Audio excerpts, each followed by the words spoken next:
For other towns, we can only speculate.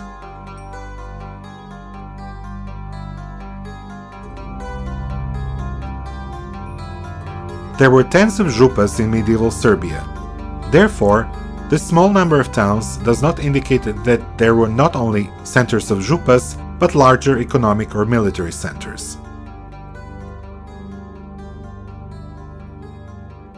It is presupposed that Destinik was located on the Sjenica plateau. There are also good reasons to believe that this was the capital of Serbia. During the struggles for the throne of Serbia in the late 9th century, one of the usurpers, Klonimir, took the power exactly by taking Destinik. As the takeover could not have taken place in a border post, there are reasons to believe that this was indeed the Serbian capital. Međurečje could have been near the present-day Užice. Lesnik could have been on the right bank of Drina, while we cannot even assume for other places.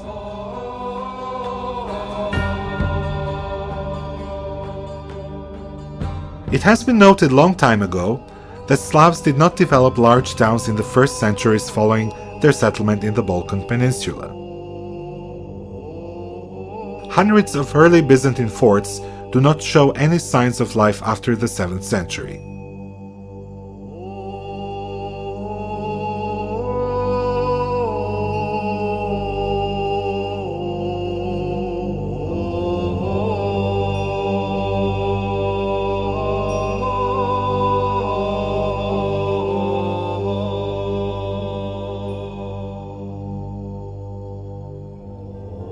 They are revived only later, when Serbs begin to use existing forts and to adapt them to their own use.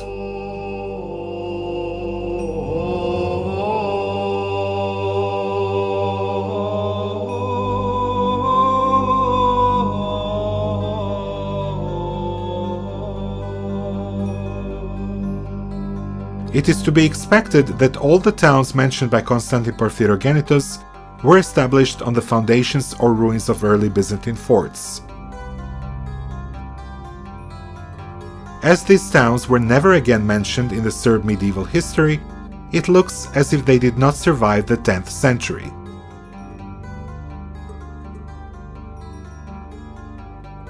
We could perhaps conclude that there were in fact forts, like Frankburgs at the time, which lost their function at a certain moment and gradually died out.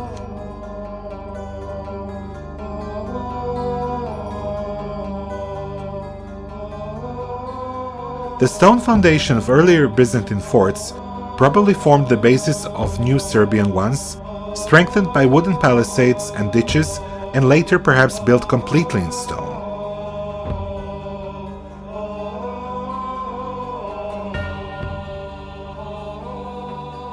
We should not forget that, from the mid-9th century, Serbia took an active part in Bulgarian-Byzantine wars, and that she was up to 920s in almost permanent state of war, which could have led to increased building activity.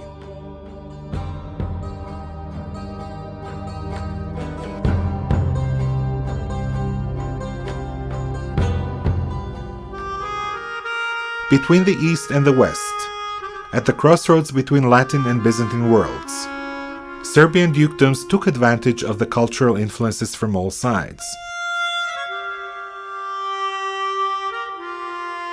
The contact with Latin and Byzantine worlds was reflected in the state governing structure, in its court and administration.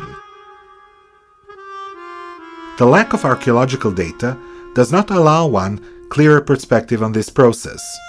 However, coastal Serbian dukedoms must have had their window into the world in Dalmatian towns.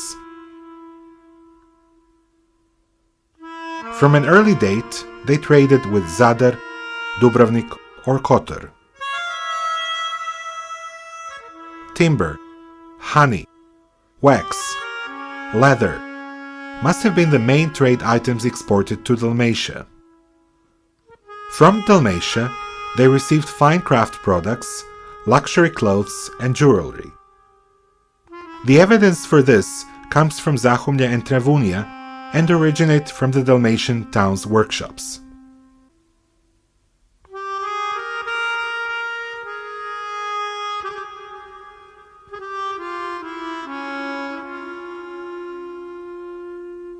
The Zahumljan Duke Mihailo Višević could almost certainly build his economic might on the production of salt.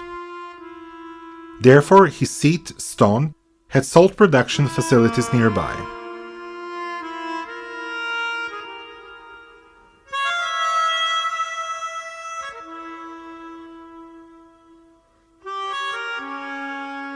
However, Serbia, separated by geography from the coast, had to export its raw materials through the coastal dukedoms. This probably led to misunderstandings among rulers, for economic power determined their military might. It is not an accident that Duklja had a period of spectacular economic growth in the first decades of the 11th century, as it had the cities of Kotor, Budva, Ulcinj, Ljesh, and Irasium in its vicinity. Across the sea was Byzantine, later Norman South Italy, with whom it also had economic ties. The Serb dukedoms, located closer to the coast, developed quicker and advanced economically.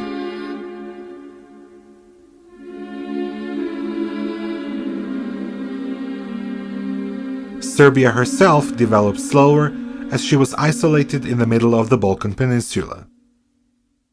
In times of peace, Serb rulers could trade with Bulgarians and, through Bulgarian territory, with Byzantines by exporting raw materials. Serbia was also rich in ores and minerals, especially in the region of Kopaonik and near Ibar. Even though mining in Serbia really took off only in 13th and 14th centuries, it must have existed centuries before that. It could not have been technologically extensive, but it must have served to fulfill domestic needs. Archaeological research is expected in this area as well, as it could shed more light on it.